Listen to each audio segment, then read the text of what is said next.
Hello friends, welcome back to my YouTube channel. അപ്പോൾ നമ്മുടെ പുതിയൊരു വീഡിയോയിലേക്ക് എല്ലാവർക്കും സ്വാഗതം. നമ്മളെല്ലാവരും കൂടി ഇന്നൊരു ചെറിയ യാത്രയിലേക്കാണ്. നമ്മുടെ കൂടെ അണ്ണനും ഫാമിലിയും വന്നിട്ടുണ്ട്. അപ്പോൾ നമ്മൾ പോകുന്നത് കൊല്ലം ജില്ലയിലേക്കാണ് കേട്ടോ. കൊല്ലത്ത് അണ്ണൻ്റെ ഒരു ഫ്രണ്ടിൻ്റെ വീടുണ്ട്.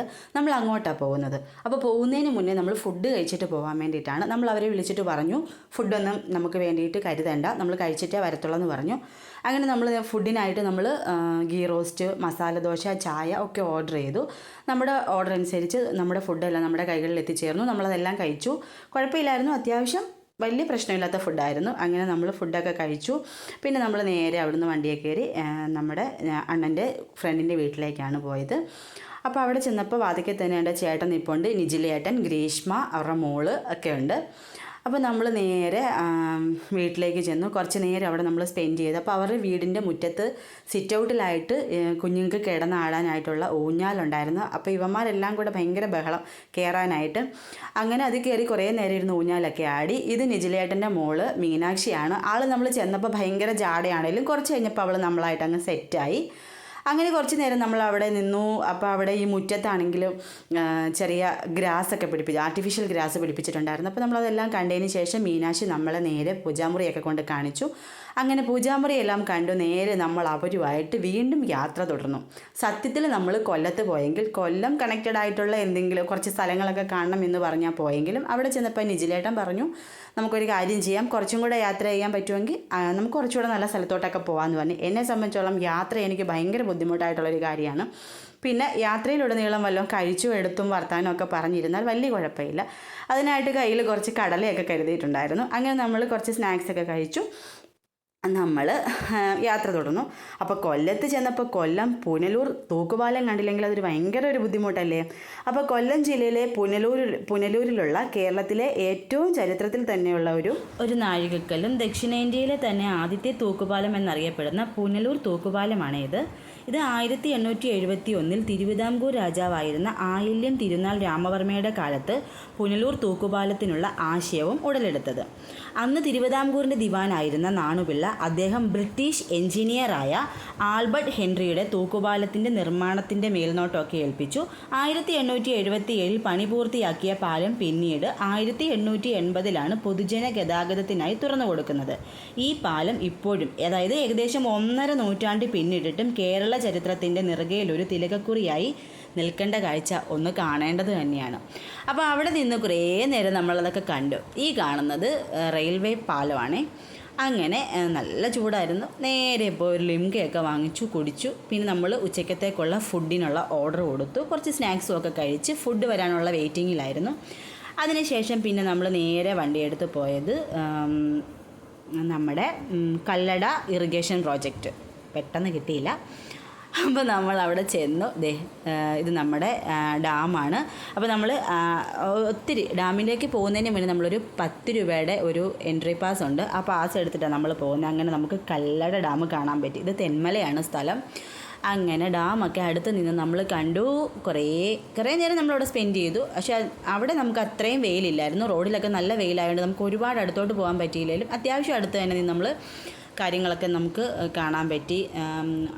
പുഴയൊക്കെ നന്നായിട്ട് ഇങ്ങനെ ഒഴുകുന്നുണ്ടായിരുന്നേ. പിന്നെ നല്ല പച്ചപ്പും ആകാശത്തിൻ്റെ ഒരു നീലിമയും ഒക്കെ നല്ലൊരു വ്യൂ ആയിരുന്നു കാണാനായിട്ട്. അങ്ങനെ കുറച്ച് നേരം കഴിഞ്ഞപ്പോഴത്തേക്കും നമ്മൾ അവിടുന്ന് നേരെ വണ്ടി എടുത്തു. പിന്നെ നമ്മൾ പോയത് പാലരുവി എന്ന സ്ഥലത്തേക്കാണ്.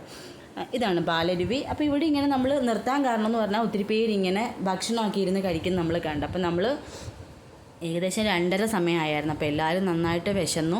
അപ്പോൾ നമുക്കെന്നാൽ എല്ലാവർക്കും കൂടി ഇരുന്ന് ഇതുപോലെ അവരൊക്കെ ഇരുന്ന് കഴിക്കുന്ന പോലെ കഴിക്കാം എന്ന് പറഞ്ഞു. അപ്പോൾ നമ്മുടെ കൂടെ തന്നെ വേറെയും ഫാമിലീസ് ഇങ്ങനെ ഇരിപ്പുണ്ട് കഴിക്കാനായിട്ട്. അപ്പോൾ നമ്മൾ കൊണ്ടുവന്ന ഫുഡെല്ലാം നമ്മൾ നേരെ നമ്മളെല്ലാവരും കൂടെ വട്ടമിരുന്നു. നമ്മൾ വാങ്ങിച്ചത് ചിക്കൻ കുഴിമന്തി പിന്നെ ബിരിയാണിയൊക്കെ ആയിരുന്നു. അപ്പോൾ നമ്മളതെല്ലാം വാങ്ങിച്ച് നേരെ പാലരുവി തീരത്ത് വന്നിരുന്ന് വട്ടമിരുന്ന് നമ്മളെല്ലാവരും കൂടെ കഴിക്കുകയാണ്. അപ്പോൾ ഒത്തിരി ഫാമിലീസ് ഇങ്ങനെ വന്നിട്ടുണ്ട്. അവിടെ ഇങ്ങനെ ഒരുപാട് ഫാമിലീസ്, കുഞ്ഞുങ്ങൾ. അപ്പോൾ ഒരുപാട് വെള്ളമൊന്നുമില്ല. നമുക്ക് വിശ്വസിച്ച് കുഞ്ഞുങ്ങളെയൊക്കെ ഇറക്കി നമുക്ക് കുളിപ്പിക്കുകയൊക്കെ ചെയ്യാമായിരുന്നു. അപ്പോൾ കഴിച്ചിട്ടാവാം കുളിയും കാര്യങ്ങളും എന്നൊക്കെ പറഞ്ഞ് നമ്മൾ കഴിക്കാനായിട്ടിരുന്നു. കാരണം നല്ല വിശപ്പായിരുന്നു. ഒരുപാട് നായ്ക്കുട്ടികളൊക്കെ അവിടെ നിൽപ്പുണ്ടായിരുന്നു. അപ്പോൾ നമ്മൾ കഴിച്ചിട്ട് അവർക്കും കൂടെ കൊടുക്കാമെന്ന് കരുതി. അങ്ങനെ നമ്മളെല്ലാവരും കൂടെ ഭക്ഷണം കഴിക്കാനായിട്ടിരുന്നു. അങ്ങനെ എല്ലാവരും അങ്ങോട്ടും ഇങ്ങോട്ടും ഒക്കെ ഷെയർ ചെയ്ത് നമ്മുടെ ഭക്ഷണമൊക്കെ കഴിച്ചു. നമ്മൾ ഭക്ഷണമൊക്കെ കഴിച്ചിട്ട് കുറച്ചധികം ഫുഡ് നമുക്ക് മിച്ചം ഉണ്ടായിരുന്നു. നമ്മൾ ആ ഫുഡും നമ്മൾ കഴിച്ചതിൻ്റെ ഇതും എല്ലും കാര്യങ്ങളും എല്ലാം കൂടെ നമ്മൾ അടുത്ത് കുറേ നായ്ക്കുട്ടികളുണ്ടായിരുന്നു, അവർക്കെല്ലാം നമ്മൾ ഇട്ട് കൊടുത്തു. അതിനുശേഷം കുട്ടിപ്പടകളെല്ലാം ഡ്രസ്സൊക്കെ ഊരി നേരെ പുഴയിൽ ചാടി. അപ്പോൾ നമ്മൾ എക്സ്ട്രാ നമ്മൾ ഇത്രയും ദൂരം പോകുന്നതല്ലേ എന്ന് കരുതി കുഞ്ഞുങ്ങൾക്ക് നമ്മൾ ഓരോ തുണി എക്സ്ട്രാ എടുത്തിട്ടുണ്ടായിരുന്നു. നമ്മൾ കൊല്ലം ജില്ലയൊക്കെ കയറി ഇറങ്ങി വരുമ്പോൾ താമസിക്കുമല്ലോ എന്ന് ഓർത്ത്. അതേതായാലും കാര്യമായി. ആ ധൈര്യത്തിൽ ഇവരെല്ലാവരും ഉള്ള ഡ്രസ്സൊക്കെ ഇട്ട് നേരെ നീന്താനായിട്ട് ഇറങ്ങി. അങ്ങനെ കുറേ നേരം അപ്പം നമുക്ക് വലിയ ഒഴുക്കും കാര്യങ്ങളൊന്നുമില്ല, എങ്കിലും അവരെ ഉണ്ടാവും. നമുക്ക് ജസ്റ്റ് കാല് നനയാനുള്ള വെള്ളം മാത്രമേ അവിടെയുള്ളൂ. അതുകൊണ്ട് തന്നെ നമുക്ക് വിശ്വസിച്ച് കുഞ്ഞുങ്ങളെ അവിടെ ഇറക്കാമായിരുന്നു. പിന്നെ അങ്ങോട്ട് മാറി നമ്മൾ നിൽക്കുന്നതിൻ്റെ അവിടെ നിന്ന് കുറച്ച് എൻഡിങ്ങിലായിട്ട് അത്യാവശ്യം നല്ലൊരു ഒഴുക്കും കാര്യങ്ങളും നമുക്ക് കാണാൻ പറ്റുന്നുണ്ട്. കണ്ടോ, ആ സ്ഥലത്തോട്ടൊന്നും നമ്മളധികം പോയില്ലായിരുന്നു. കുഞ്ഞുങ്ങളെ നമ്മൾ വെള്ളം അധികം ഇല്ലാത്തടത്ത് തന്നെയാണ് നിർത്തിയത്. പിന്നെ നല്ല തണുത്ത വെള്ളമായിരുന്നു. ഞാൻ ഇറങ്ങി കുറേ മുഖമൊക്കെ കഴുകി. നല്ല തണുപ്പുണ്ടായിരുന്നു വെള്ളത്തിന്, നല്ല തെളിഞ്ഞ വെള്ളമായിരുന്നു. നമുക്ക് ഇങ്ങനെയൊക്കെയുള്ള കാഴ്ചകൾ കാണണമെങ്കിൽ ഇങ്ങനെയൊക്കെയുള്ള സ്ഥലത്ത് തന്നെ പോകണം. നമ്മുടെ ഇവിടെയൊന്നും ഇത്രയും തെളിഞ്ഞ വെള്ളമൊന്നും കാണാൻ പോലുമില്ല. അങ്ങനെ കുറേ നേരം നമ്മൾ അവിടെ ഒരു 1.5 മണിക്കൂറോളം വെള്ളത്തിൽ.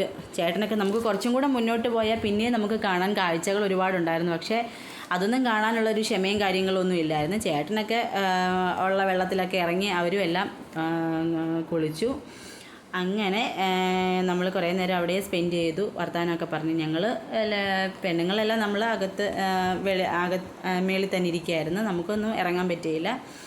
അങ്ങനെ കുളിയെല്ലാം കഴിഞ്ഞ് നേരെ പിന്നെ നമ്മൾ വണ്ടിയിൽ കയറി. കുറേയേറെ റബ്ബർ തോട്ടവും കാര്യങ്ങളൊക്കെ ഉണ്ടായിരുന്നു. അങ്ങനെ റബ്ബർ തോട്ടം എല്ലാം കണ്ടു നമ്മൾ തിരിച്ച് വീട്ടിലേക്ക് പോവുകയാണ്. പോകുന്ന വഴി നമ്മളൊരു ചായയൊക്കെ കുടിച്ചു. പക്ഷേ ചായയുടെ വീഡിയോ നമ്മൾ എടുത്തില്ല. അങ്ങനെ 8 മണിയോടുകൂടി നമ്മൾ കൊല്ലമെത്തി. അങ്ങനെ നിജിലേട്ടനും കുടുംബത്തിനും ഒക്കെ ടാറ്റ പറഞ്ഞ് നമ്മൾ നേരെ വണ്ടിയിൽ കയറി. അപ്പോൾ നമ്മുടെ ചെറിയൊരു വീഡിയോ ആണ്. ഇഷ്ടപ്പെട്ടാൽ ഒന്ന് സബ്സ്ക്രൈബ് ചെയ്യണേ, ലൈക്ക് ചെയ്യണേ, കമൻറ്റ് ചെയ്യണം.